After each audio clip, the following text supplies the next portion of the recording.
Begumpet airport నుంచి బెంగళూరు బయలుదేరారు YCP అధినేత జగన్. వైసీపీ అధినేత జగన్ నాంపల్లి కోర్టులో హాజరై లోటస్ పాండ్ నివాసానికి వెళ్లారు. అక్కడి నుంచి ఆయన బేగంపేట ఎయిర్పోర్ట్కు వెళ్లారు. ఎయిర్పోర్ట్ నుంచి ఆయన బెంగళూరు ప్రయాణమయ్యారు. వైసీపీ అధినేత జగన్ సిబిఐ ప్రత్యేక కోర్టుకు హాజరయ్యారు. విదేశీ టూర్ అనంతరం న్యాయమూర్తి ఎదుట అటెండెన్స్ ఇవ్వడానికి వచ్చారు. కోర్టు హాల్లో జగన్ 5 నిమిషాలు కూర్చున్నారు. దీంతో కోర్టుకు హాజరైనట్టు న్యాయవాదులు రికార్డు చేశారు. అనంతరం జగన్ బయటకు వచ్చారు. ప్రాసెస్ అంతా పూర్తి కావడానికి దాదాపు అరగంట పట్టింది. ఈ అటెండెన్స్ కేవలం foreign tour return petition close చేసేందుకే అని జగన్ లాయర్లు స్పష్టం చేశారు. అంతకుముందు విజయవాడ గన్నవరం ఎయిర్పోర్ట్ నుంచి బేగంపేట ఎయిర్పోర్ట్కు వచ్చి అక్కడి నుంచి నాంపల్లిలోని కోర్టుకు చేరుకున్నారు. ఈ క్రమంలో అభిమానులు పెద్ద ఎత్తున బేగంపేటకు చేరుకున్నారు. జెండాలు ప్లకార్డులతో వచ్చారు. వారందరికీ జగన్ అభివాదం చేశారు. బేగంపేట ఎయిర్పోర్ట్ దగ్గర చాలాసేపు హడావిడి వాతావరణం కనిపించింది. అభిమానులు జగన్కు స్వాగతం పలికారు.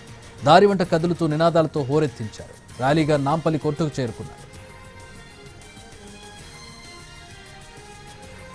జగన్ రాక నేపథ్యంలో నాంపల్లి కోర్టు దగ్గర పోలీసులు భారీగా భద్రత ఏర్పాటు చేశారు. కోర్టుకు వచ్చే 2 మార్గాలను అధీనంలోకి తీసుకుని న్యాయవాదులకు మాత్రమే లోపలికి అనుమతించారు. జగన్ కాన్వాయ్ కోర్టుకు చేరుకున్న క్రమంలోనూ పెద్ద ఎత్తున నినాదాలు వినిపించారు.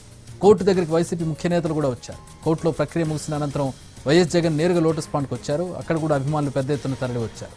వెల్కమ్ ఫ్లెక్సీలు పెట్టారు.